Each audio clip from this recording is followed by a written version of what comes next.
All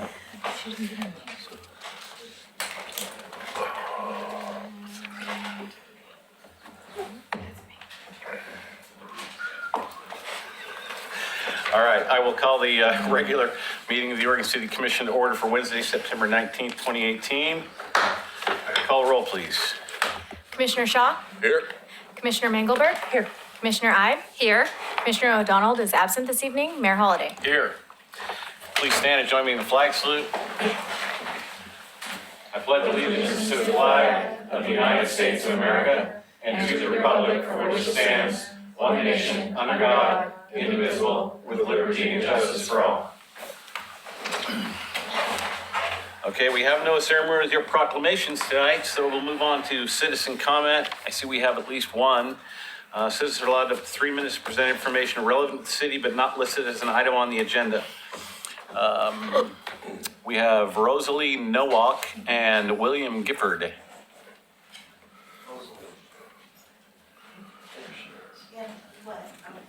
Just both come up, yeah.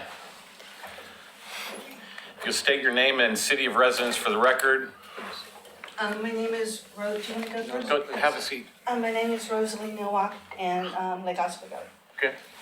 Before I begin, before the It's- clock starts ticking, where is the It's clock? better for right there. our TV audience if you take a seat so the microphone is working for TV you. audience. Not to scare you. You're doing good. Anyway, I just want to ask a question. Sure. How many of you rent your homes? Rent. One person?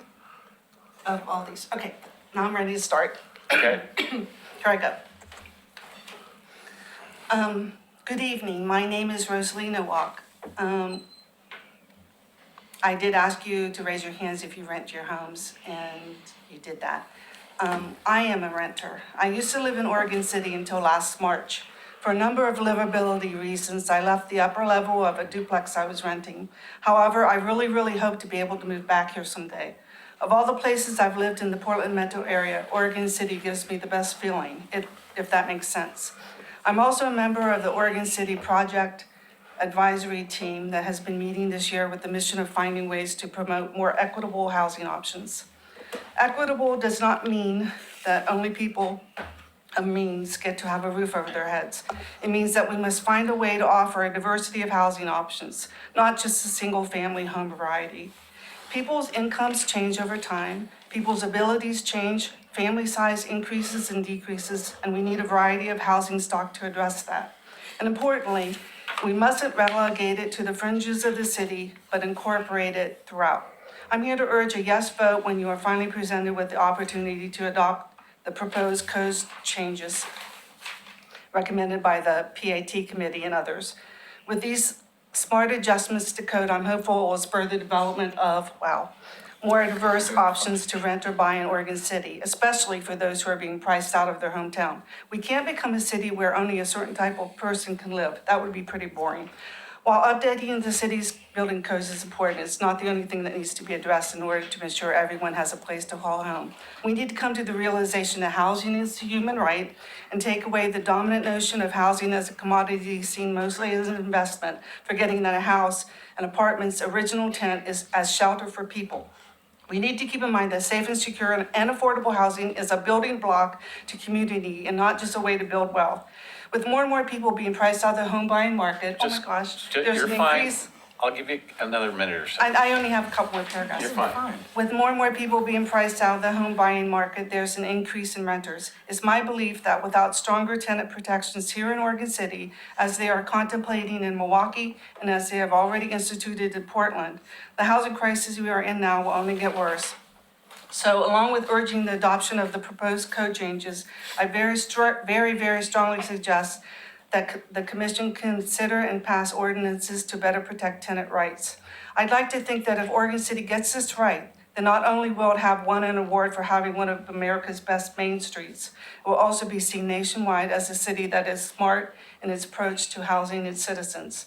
The reward, pretty simple, happier people. Wow, I Thank went you. really fast. Thank you. Extra time. Any questions? Thank you for your comments and for your participation, Pat. Yeah. Mr. Gifford. Wow.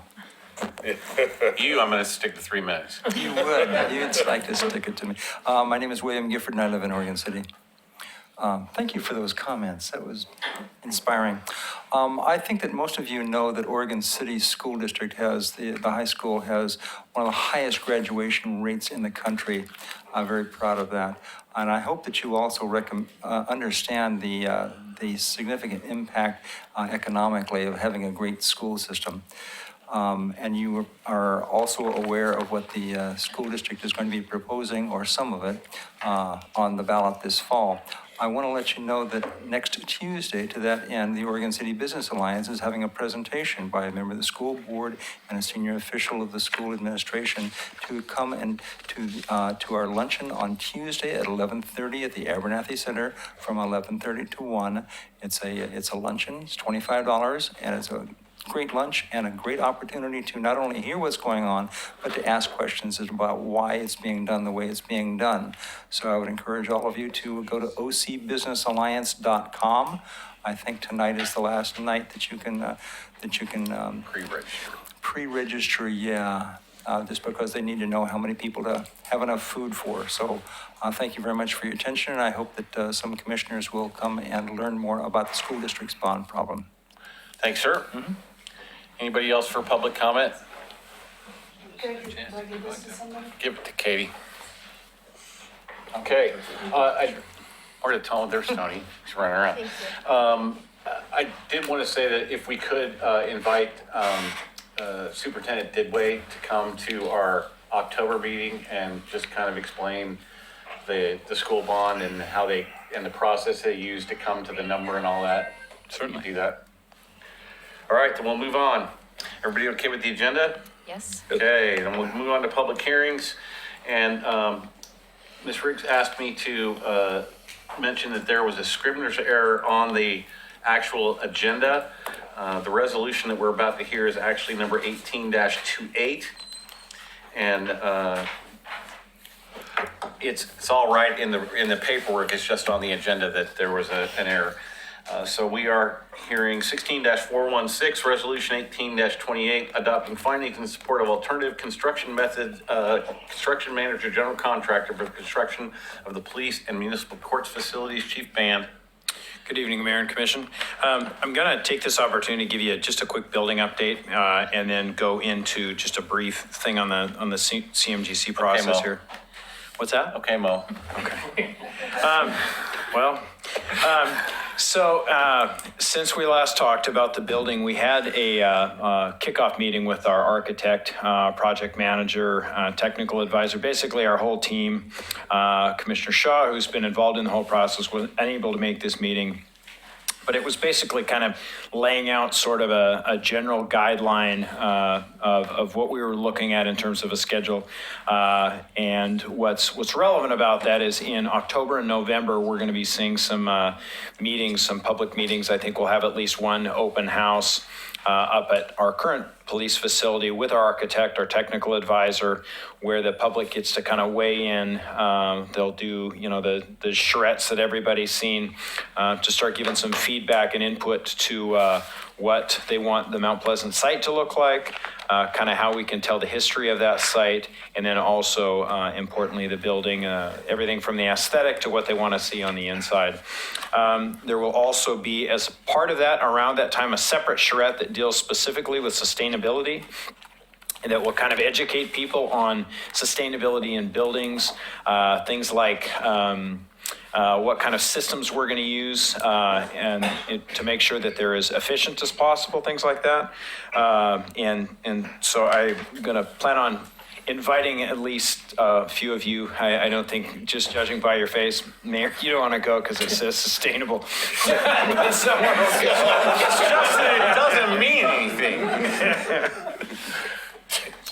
Nonetheless, we're going to have a charrette about it. I'm okay with cost savings. But we're looking at having preliminary design, at least the very, very rough schedule is around December, that we're going to at least have some sketches back from them about kind of honing what the design could look like.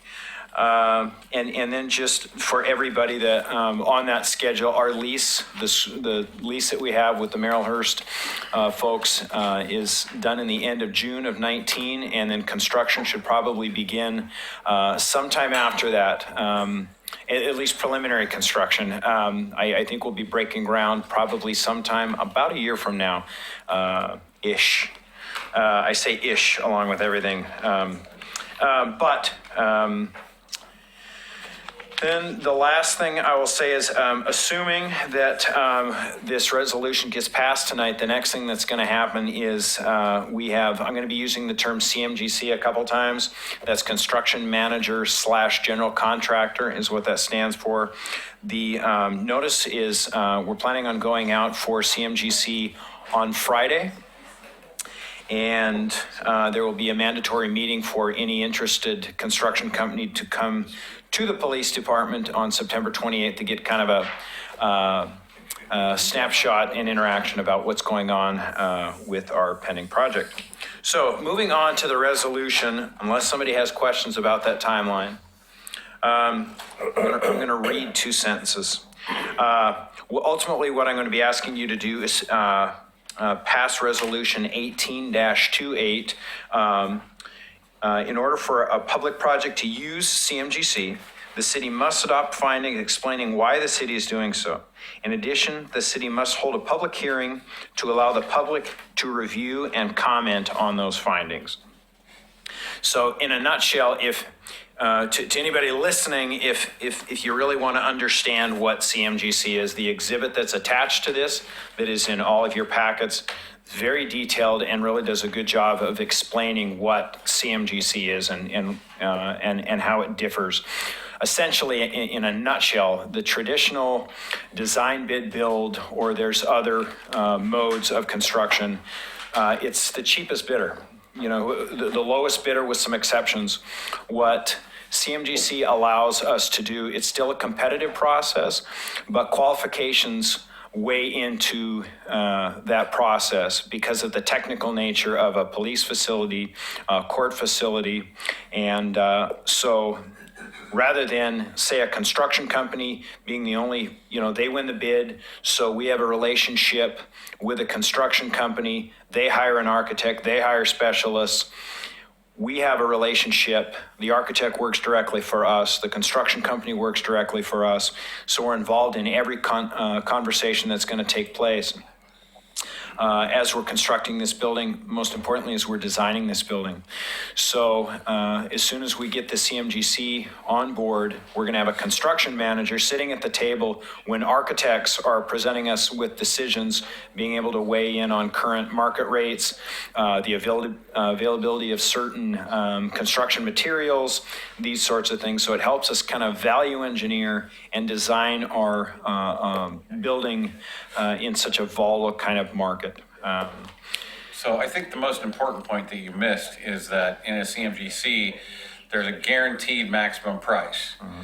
And so the team all works together to make sure that we aren't, that there aren't change orders that as in a lot of government buildings, it starts out at 5 million and ends up at 9. That's not going to happen here. So it's the guaranteed maximum price is the one thing that people really need to take away from this. Absolutely. So that's all I have. If you have any questions, let me know. And if not, our recommendation is that you pass this resolution. Okay, so I'm going to open the public hearing. Do we have any public comment? Anybody want to say anything? I'll close the public hearing. Is there a motion? Or questions, comments? Well, if I could, in our packet was really, as she said, some really detailed information and all the positive things about a CMGC, which is fine. You can read that stuff, but we've actually used this already in our library, and it came in on budget and on time. So we have a success story with this process. So, and so it's, I sat on it for a year. Every Tuesday morning, we sit at the table and with the owner, be the chief, and the contractor, the architect, our technical advisor, probably Public Works, anybody we need to. It just keeps going this way. the whole process. So 1 year, we were done. So highly recommend it. Anybody else have questions? I'll make a motion. You're good? All right. Move to approve resolution number 1828, adopting findings in support of alternative construction methods, CMGC. Second. Been moved and seconded. Further discussion? Call roll, please. Commissioner Mengelberg? Aye. Commissioner Ide? Aye. Commissioner Shaw? All right. Mayor Holliday? Aye. Brian, you want to vote? Aye. No, on the Oh. sheet. How do I? Where are we? How come mine's Oh, off? did it? She clicked. She clicked, she got you already. Yeah, All right, thanks. never mind. No wonder I couldn't do it. It's- Okay, moving on. Under general business, item Thanks, Katie. 18-417, Oregon City Tourism Plan, Mr. Underwood. Thank you, Mayor and Commissioners. Well, I'm excited tonight because I believe we've reached a milestone. We're here to approve the Oregon City Tourism Plan. But first, before we do that, I wanted to address a couple of items that the commission had questions on at the last commission meeting. As you recall, the formalization of our tourism efforts was really catalyzed by Downtown Oregon City Association's creation of the Point B plan. To which the commission approved that plan in concept, and then subsequently directed staff to use that concept from the Point B plan as a framework to build a more comprehensive strategy for a citywide tourism plan. And soliciting more public involvement in that process, as well as bringing on a financial model and a leadership structure to implement that plan. So over the past year or so, working with community and tourism stakeholders and our consultant Coraggio Group, we've accomplished that task in providing a comprehensive plan that builds on the Point B concept. And it also proposes a very solid implementation strategy as well. So we've had a couple of presentations on the draft plan over the past couple of meetings. So I will not go into detail into that document tonight, but as I said before, I did want to provide some clarity on a couple of items, primarily the leadership structure and the financial model.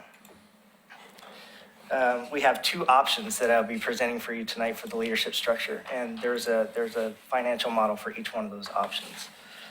So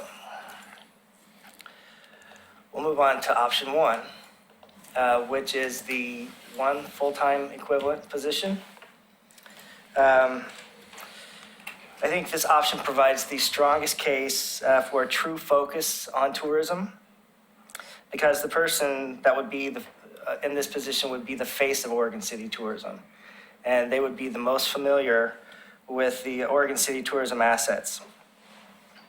The one that would fill this role would be expected to build those important relationships with our tourism partners and community stakeholders to formulate the structure and focus. This option also provides more stakeholder engagement. It's expected to maintain a consistent momentum during the strategy's implementation. And out of the gate, this position would help create and oversee the Tourism Advisory Board, and they would be the point of contact for each member of that board. They would lead the special tourism projects, whether they be derived from the tourism board itself or grant-driven. And the person would manage the Travel Oregon City website, which is created for the experiential marketing component of the tourism plan, which is going on right now. I think the website will be live tomorrow or sometime this week. And eventually that will filter over into the citywide tourism website, and won't be focused just on the experiential marketing piece. They'll also lead the efforts of getting Oregon City tourism ready by identifying tourism infrastructure needs, as well as providing and leading the technical education that's needed for the readiness piece. This position will also concentrate on creating more tourism traffic to Oregon City by focusing on marketing, and as well as leveraging travel itineraries, both region-wide and statewide. And along the way, this person will also be able to keep track of our successes they'll be able to monitor for benchmarks and make sure that we're making the correct progress throughout the plan. Option 2 consists of reallocation of existing staff workload and is considered the no new hire option. So I believe this option provides a little lesser of focus on tourism and would necessitate a reduction in some economic development services that currently exist, but it still leaves some operational funding for tourism programs and some grant matching dollars. It would most likely require bringing a contractor in as needed for special tourism projects, and staff would need to adjust their existing workload to cover tourism advisory board support and assist the board in identifying those special tourism projects. In the cases where a consultant is required, staff would lead that selection process for the consultant, negotiate the contract, and manage the consultant's contract and scope of work. In addition, staff would seek out and apply for tourism grants as they become available.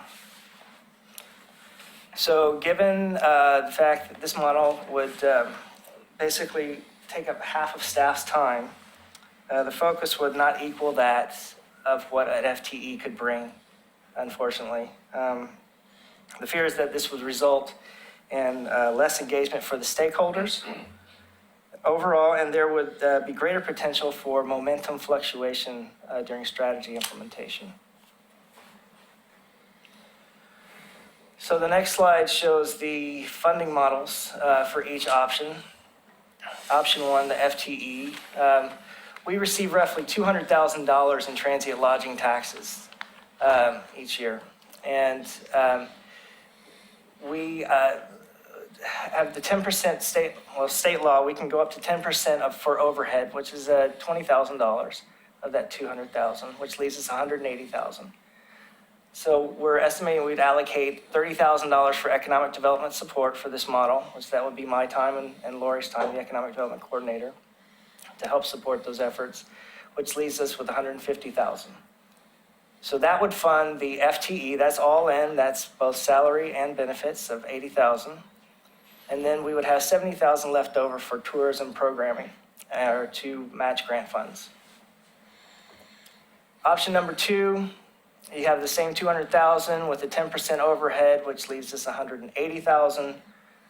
We would then allocate $70,000 for the economic development support because we'd be spending more time. And then that would leave the $110,000 on the table for tourism programming and possibly grant matching dollars. So with that, I still recommend the FTE option due to the assessment of the focus that is going to be required to implement our program successfully. And because, more importantly, this plan was created by the stakeholders, and this is what's being recommended by the stakeholder planning. This is the result. It's worth a reminder that in the last meeting, our consultants showed that the other jurisdictions who took ownership of their tourism programs and brought on an FTE to direct the program achieved greater successes overall than those programs that had less of a focus. So that's it. Before we go any farther with this, and I apologize to Mr. Underwood, I was not aware until late in the day that Commissioner O'Donnell wasn't going to be here, and I know he has a very strong interest in this. I was wondering if we could postpone this discussion and decision to the next meeting so that Commissioner O'Donnell could participate. I think we can have a discussion here, I'm not saying we don't have a discussion, but Right. I'd like to weigh on any decision that we're going to make about option 1 or option 2 until Frank has an opportunity to participate. What do you think?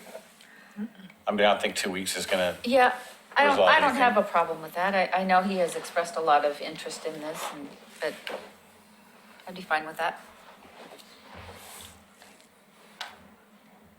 Okay. I'd like to move on, but out of the wish of the commission. Okay. If we have questions, let's go ahead and ask them if you want, and then, Frank will at least get a chance to watch it on TV, and then we can have, maybe a shorter discussion at the next meeting. You also have two citizens who'd like to speak. Do you want to hear those tonight? Sure. Okay. So we have, I think it's, I'm on the wrong page again. William Gifford and Jonathan Stone. Mr. Gifford and Mr. Stone, you want to come up?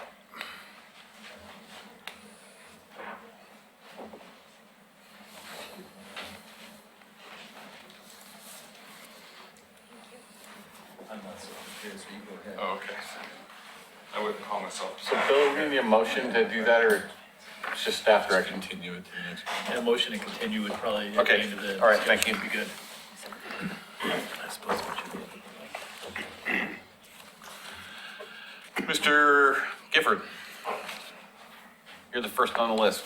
I didn't realize there was a priority. A few points. Number one is that this tourism plan is not perfect. And I hope that everybody understands that it's going to be something that evolves over the years, that you will tweak it and fine tune it. But to me, it's a really, really important first step for us to capitalize on the potential that this city has. I noticed in the presentation that there was a comment about a tourism advisory board. And yet I don't know too much about that board. That's not in existence now that I know of. It's not, it's So part that's- of the And so development. imagining that there will be staff that liaises between that board and blah, blah, blah, so all those other things. Another point to consider is that transient lodging tax. Those estimates are based on what's going on now. But as we get more, we get another hotel or two in, that pot is going to increase as well. So keep that in mind when you're trying to come up with the funding justifications on either of these options.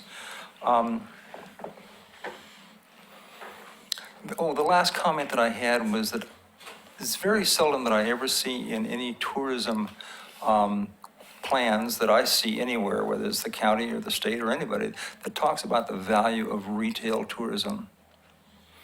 And I think that's an exceedingly valuable component to any plan. And I hope that some emphasis is given to the value of people coming from outside the region into our fair city to spend money buying things, not necessarily just to go raft our rivers or visit our museums or whatever other things that tourists do, but retail tourists come and spend hard cash to buy stuff, and that provides, additional jobs. And I don't ever see enough, as far as I'm concerned, well, maybe being a retailer, I'm a little biased, but it seems to me as though there needs to be some significant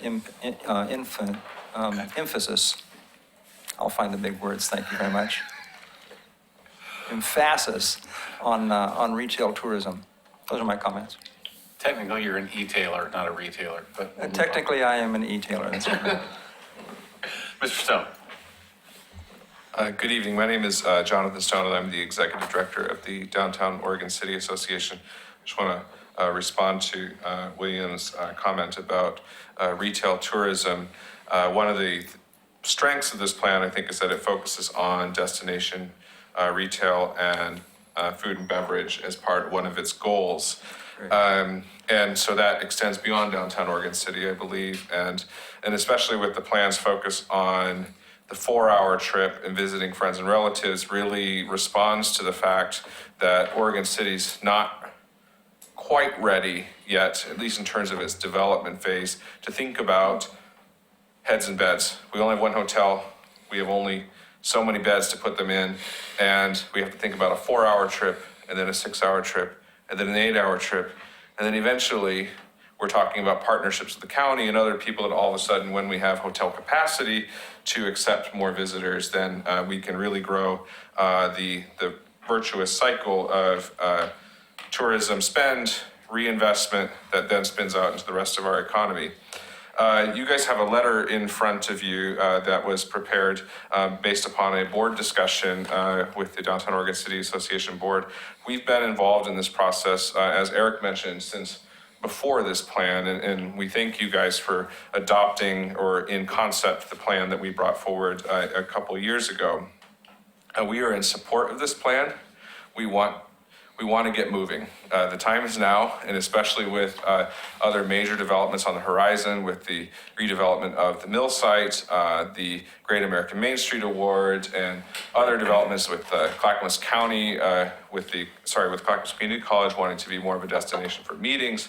There's just a number of things that Oregon City really needs to take ownership of tourism, not just in a here's $10,000 here, here's $5,000 there in small grants, but in a strategic way.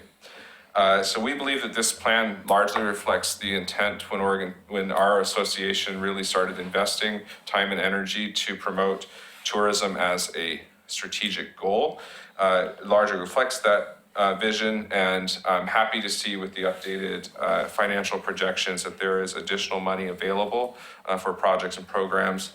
That is with an understanding, though, that some of these projects and programs that are identified early on are quite expensive, especially when you're talking about brand activation and potential other marketing efforts. I mean, with the elevator project that is going live, I believe, on Friday, that is not an inexpensive project that we were able to do with support of Travel Oregon. So continue to look for grants, but definitely focus on the FTE in terms of like hours dedicated to coordination and the money to implement projects. So we look forward to tourism growing in this city, and we look forward to the department or whatever the ultimate specific organizational structure is to continue to gain prominence, independence, and experience so that it serves the economic development efforts of the city well. Thank you, Mr. Stone. Next up, we have Bob Mahoney and Mike Mitchell. Must be campaign season. Mike's on the board. Mike's on the board. No.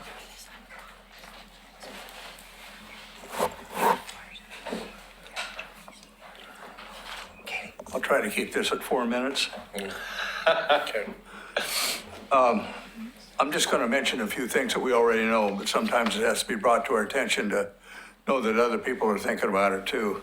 My wife and I were coming home one night, and we just happened to go up Main Street, take a left there by face the elevator. We noticed about 150 people on the corner looking up at the sky. And it was either the second coming or something was going to happen. So we went around the corner, and it happened to be birds. Oh, yeah. Of all Birds. Swiss. Of all things, right. Of all things. Now, who would have thought? Okay? Now, these people were coming via the internet. That's probably how they got the word. Yeah. But at least they were coming, and they were on the streets, and they were holding wine. Well, I was going too fast to grab the wine, so we just made a left, another left, and we continued we went around the corner again just to see what this was all about. And it was really a spectacle. It really was. And police department was down there telling them to move on, that kind of stuff. Traffic control. But we are looking, and we live, and we experience every day the Oregon Trail. And what do?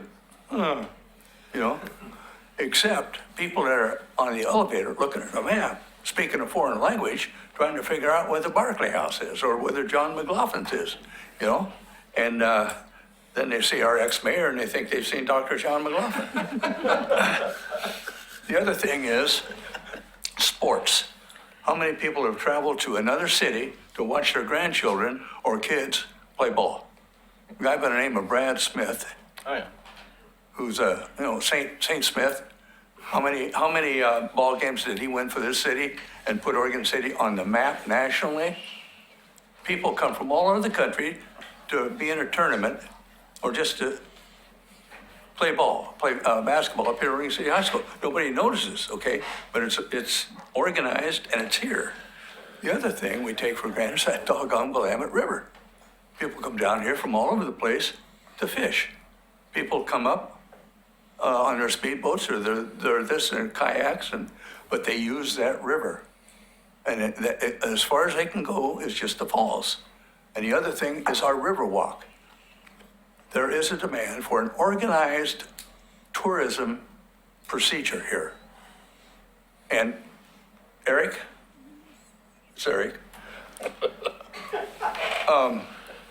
I think it's done a good job. It's a moving target. It's not defined, okay? But we're in a process of defining it. So let's get behind this and take advantage of what's already happening now. And for God's sakes, let's give the public what they need about the history of this Oregon Trail. Thank you, Bob. Okay. I'm not done, but next week I'll. Yeah, you are done. Okay. Mr. Mitchell? Mike Mitchell, I'm an Oregon City resident, and I'm going to muddy the water with a third option. I think there's a lot to be gained by somebody wearing a tourism hat. So I lean more toward one than two. Why not a 0.5 FTE? If 80,000 buys a full person, 40,000 buys a half, so take 40,000 out of the ECDev support over here, make it 30,000, have a $40,000 halftime person, and you still have 110,000 left over for tourism programs. Walk before we run. So anyway, that's it. Thank you, sir. Anyone else? Seeing none, I'll close the public hearing. Or excuse the public hearing.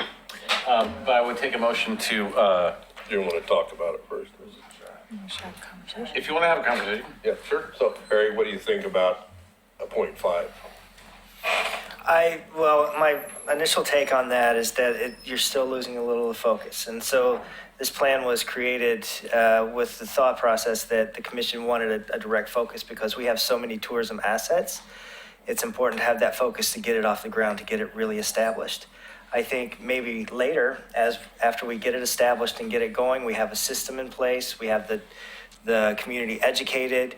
You know, one of the goals is for every asset to be a welcome center, right? That's one of the educational piece.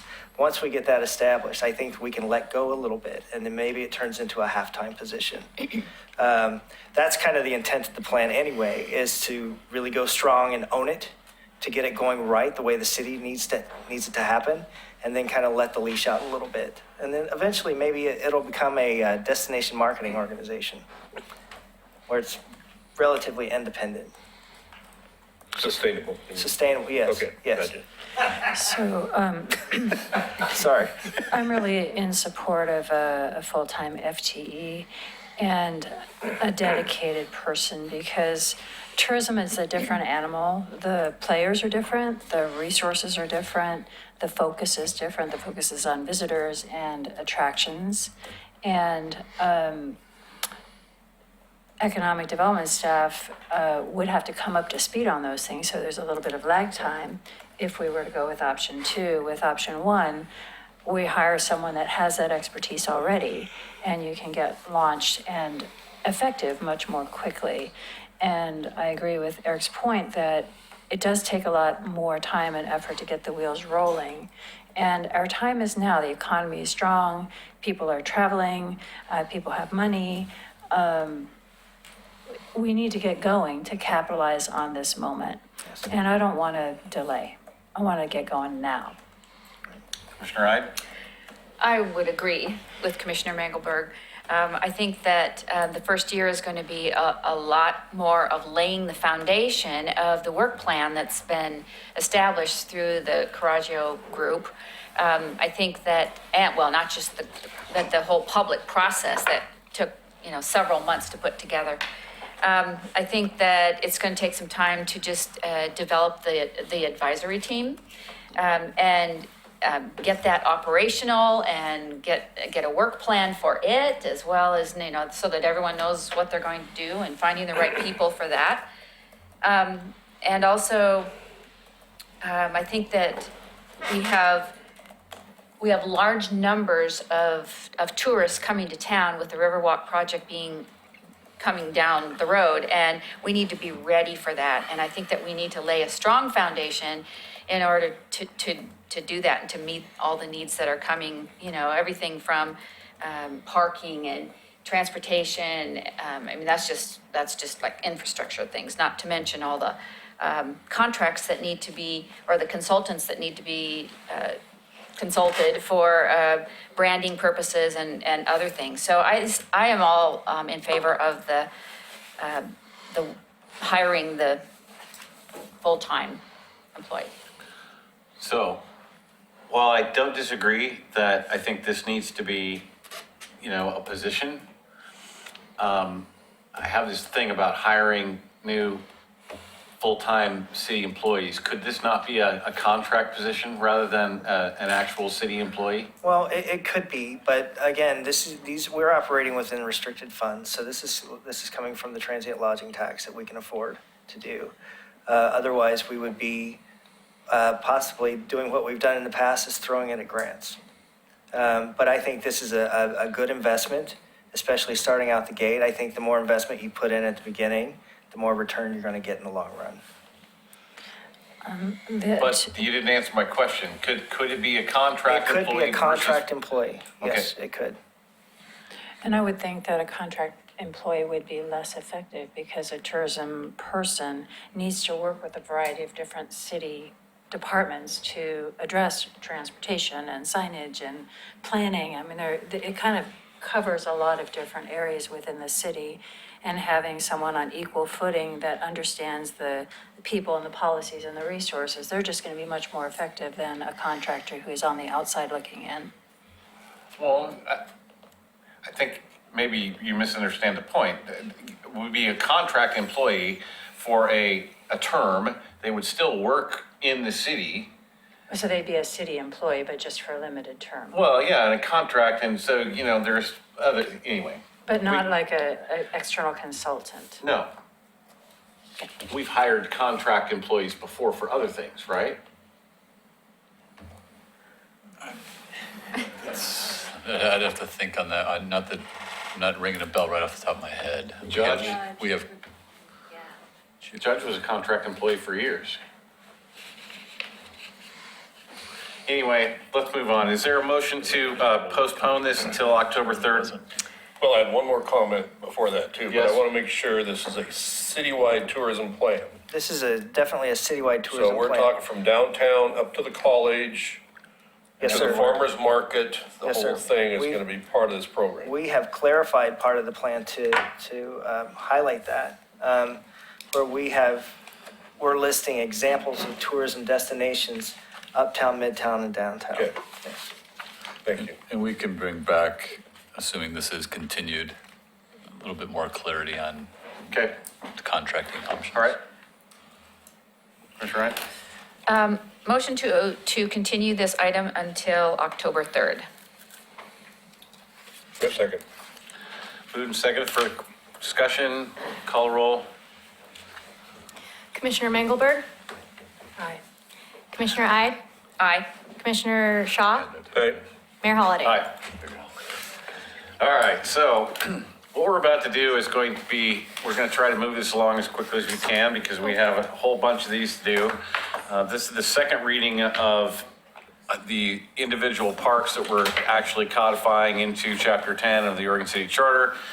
We are starting with 18-420, second reading of ordinance number 18-1013, designated property known as Park Place Park as a park under Oregon City Charter Chapter 10.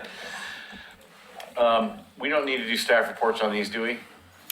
No, sir. Okay, so I'll have a motion in a second.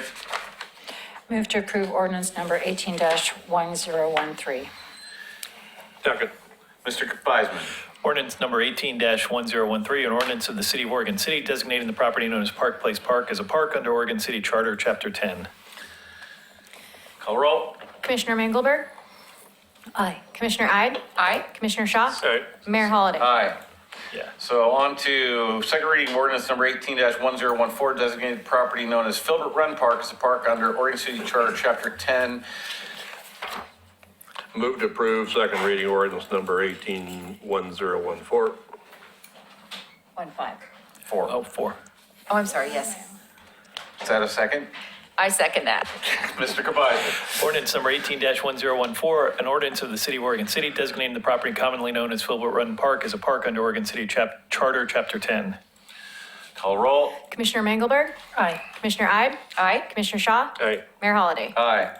Second reading of ordinance number 18-1015, designated property known as Chapin Park as a park under Oregon City Charter, Chapter 10. Motion to approve second reading of ordinance number 18-1015. Second. Mr. Gevaisman. Ordinance number 18-1015, an ordinance of the City of Oregon City designating the property known as Chapin Park as a park under Oregon City Charter, Chapter 10. Commissioner roll. Commissioner Mengelberg? Aye. Commissioner Ide? Aye. Commissioner Shaw? Aye. Mayor Holliday? Aye. Second reading of ordinance number 18-1016, designated property known as Wesley Lynn Park as a park under Oregon City Charter, Chapter 10. Move to approve second reading of ordinance number 18-1016. Second. Mr. Gevaisman. Ordinance number 18-1016, an ordinance of the City of Oregon City designating the property known as Wesley Lynn Park as a park under Oregon City Charter, Chapter 10. Call roll. Commissioner Mengelberg? Aye. Commissioner Ide? Aye. Commissioner Shaw? Aye. Mayor Holliday? Aye. Second reading of ordinance number 18-1017, designated property known as Richard Bloom Tots Park as a park under Oregon City Charter, Chapter 10. Move to approve ordinance number 18-1017. Second. Mr. Gevaisman. Ordinance number 18-1017, ordinance of the City of Oregon City designating the property known as Richard Bloom Tots Park as a park under Oregon City Charter, Chapter 10. Call roll. Commissioner Mengelberg? Aye. Commissioner Ide? Aye. Commissioner Shaw? Aye. Mayor Holliday? Aye. Second reading of ordinance number 18-1018, designated property known as Hartkey Park and Hazelwood Park as a park under the Oregon City Charter, Chapter 10. Move to approve second reading of ordinance number 18-1018. Second. Mr. Gevaisman. Ordinance number 18-1018, an ordinance of the City of Oregon City designating the properties known as Hartkey Park and Hazelwood Park under Oregon City Charter, Chapter 10. Commissioner Mengelberg? Aye. Commissioner Ide? Aye. Commissioner Shaw? Aye. Mayor Holliday? Aye. Second reading of ordinance number 18-1019, designated property known as Shenandoah Park as a park under Oregon City Charter, Chapter 10. Move to approve ordinance number 18-1019. Second. Mr. Gevaisman. Ordinance number 18-1019, an ordinance of the City of Oregon City designating the property known as Shenandoah Park as a park under Oregon City Charter, Chapter 10. Call roll. Commissioner Mengelberg? Aye. Commissioner Ide? Aye. Commissioner Shaw? Aye. Mayor Holliday? Aye. Second reading of ordinance number 18-1020, designated property known as Hillendale Park as a park under Oregon City Charter, Chapter 10. Move to approve second reading of ordinance number 18-1020. Second. Call roll. Oh, Mr. Gevaisman, sorry. I got a sequence there. Ordinance number My fault. Ordinance number 181020, an ordinance of the City of Oregon City designating the property known as Hillendale Park as a park under Oregon City Charter, Chapter 10. Call roll. Commissioner Mengelberg? Aye. Commissioner Ide? Aye. Commissioner Shaw? Aye. Mayor Holliday? Aye. Second reading of ordinance number 18-1021, designated property known as Glen Oak Park as a park under Oregon City Charter, Chapter 10. Move to approve second reading of ordinance number 18-1021. Second. Mr. Gevaisman. Ordinance number 18-1021, an ordinance of the City of Oregon City designating the property commonly known as Glen Oak Park as a park under Oregon City Charter, Chapter 10. Call roll. Commissioner Mengelberg? Aye. Commissioner Ide? Aye. Commissioner Shaw? Aye. Mayor Holliday? Aye. Second reading of ordinance number 18-1022, correcting the property description of Abernathy Creek Park. Move to approve second reading of ordinance number 18-1022. Second. Mr. Gevaisman. Ordinance number 18-1022, an ordinance of the City of Oregon City correcting the property description of Abernathy Creek Park. Commissioner Mengelberg? Aye. Commissioner Ide? Aye. Commissioner Shaw? Aye. Mayor Holliday? Aye. Thank you, colleagues. I appreciate that. Moving on, consent agenda. Anybody want to pull anything from the consent agenda? Nope. Move to approve the consent agenda. Second. Call roll.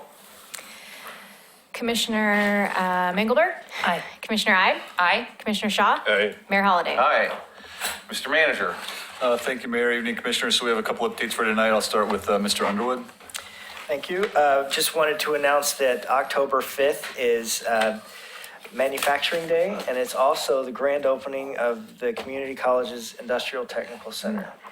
And so on October 5th, the college will invite high school students, area businesses, and the community at large to tour the new facility and learn about the programs in the Industrial Technical Center. The day will be capped with a grand opening event at 4 p.m. at the center, which will include a short program, ribbon cutting, refreshments, and student-led tours of the building. So wanted to let you know that. Awesome. Thank you. Sure. Next, I have an update from Mr. Lewis. Thank you, Tony. Thank you, Mayor. Just real quick, I just wanted to let you know, at the September 4th, or September 6th C4 meeting, there was a discussion about vehicle registration fees. And I just want to make sure you all knew about that, because it sounded very much that the county, at least the county board members that were at the C4 meeting, and that there was a lot of support for this vehicle registration fee. They looked at a couple different scenarios, and so I thought I'd just quickly talk through those. They provided a lot of detailed information, which I could show if we needed to look at that, but really the piece that I thought was important was they're looking at a $30 per vehicle per year vehicle registration fee. And that amount, if split in the traditional 40-60 split, where the city would get 40% of that, would result in a annual distribution for Oregon City of $690,807. I don't know that that's where they came up with that number, but that sounds, they've got the mechanism behind that to do that. They did talk about splitting the difference a little uniquely. They had two different options, one in which they would take 10% of the county's 60% and put it into a fund that would then be allocated. The decision for allocation of that would be made by the C4, which I thought was kind of interesting. But they were also talking about that being the county's piece. There was another option that they showed that split off half the cities and a larger percentage of the counties to this fund, and that was not well received. No kidding. So yeah, you might kind of guess that. So they actually made a motion and voted on scenario number 2, which is the 40% goes to the city, 50% goes to the county, and another 10% of the total collection amount that the county receives would go into what they called a county-wide strategic investment fund. And they talked a lot about using that fund for a variety of things, but the big discussion was about investing in roads that are in the cities but are county jurisdiction that they would like to transfer. So as you may or may not know, we've got an agreement that says we can do transfer of roads, but you're supposed to invest some money, or the county's supposed to invest some money in those roads, and they haven't really done a lot of that. We've done some of it, but not a lot of it. I feel like we've kind of been on the short end of that deal. So it's not invest some money, they have to bring the road up to our city standard before we'll take them over, isn't that? No, the UGMA reads they have to, equivalent to 2-inch mill and pave back. That's, so they don't have to necessarily bring it up to our city standards, but, so anyway, there's some discussion about that. We've got about 6 miles of those kind of roads in our city, and this allocation of 10% of the county's 60% were to be collected in this fund. It's about a little over $1 million a year. It's about more like 1.1 million a year. And just my kind of review, I asked our GIS folks to do kind of a review, how many miles we had, and how much square area there is in pavement. And we would spend probably just in that, using that 2-inch mill and pave kind of solution, it was about $5 million of project. Now, we've got some special roads in Oregon City that I think would warrant much more improvement than just a mill and pave. But so a lot to be kind of decided and determined, but I think what I heard from staff later was, I was under the impression that it was going to go to a work session with the county board, and sounds like they met on it, but they still haven't made a decision, but they're wanting to move on it soon. So Why aren't they just going for the whole amount? the whole amount. Yeah, they could They're talking about $30. They could go to 42. They're talking 30, and that seemed to be a consensus, so. Okay. They didn't show us other scenarios other than the $30 scenario. All right. Just a quick update that the library is going to be closed October 8th through October 11th for staff training, the yearly deep cleaning of the facility, and some building improvements that have been approved by the commission and are in the budget. So just a reminder that we're going to have a 3-day the 8th through the 11th of October, the library will be closed. And last, just wanted to provide an update. talked a little bit earlier about the online survey that we're having done right now. We've just released that as well to the general public. So we have 2 surveys going on. One was targeted to be statistically significant. The other one is going out to the general public.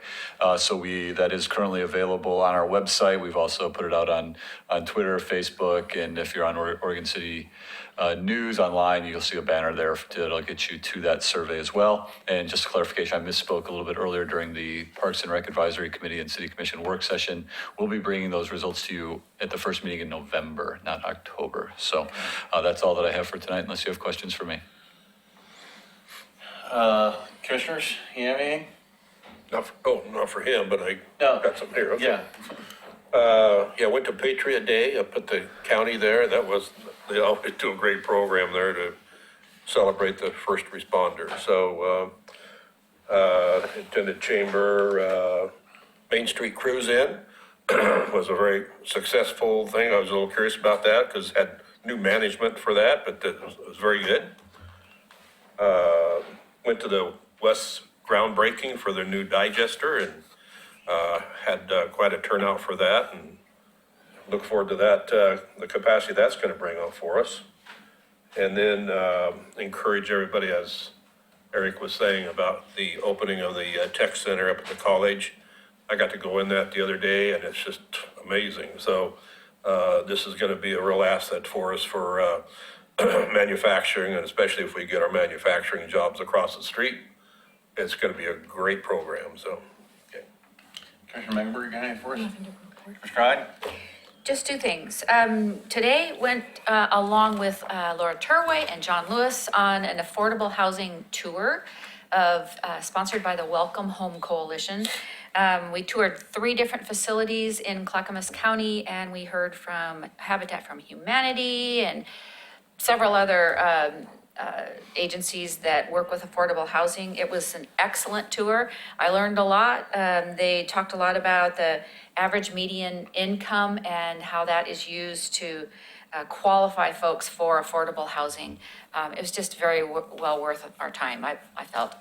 And also, I just want to invite anyone and everyone in the city to the community meeting of the Homeless Solutions Coalition of Clackamas County on September 24th. That's next Monday from 2 to 4 p.m. at the Providence Willamette Falls Community Center. Okay. That's it. The only thing I really have is I recently had another meeting with the potential new owners of the Blue Heron site. Everything is moving along, and so I just want to report that is moving forward. Hopefully, we'll get closing sometime in the next 30 to 60 days, but you never know. So with that, that's all I have. Anything else for the good of the order? Then we're adjourned.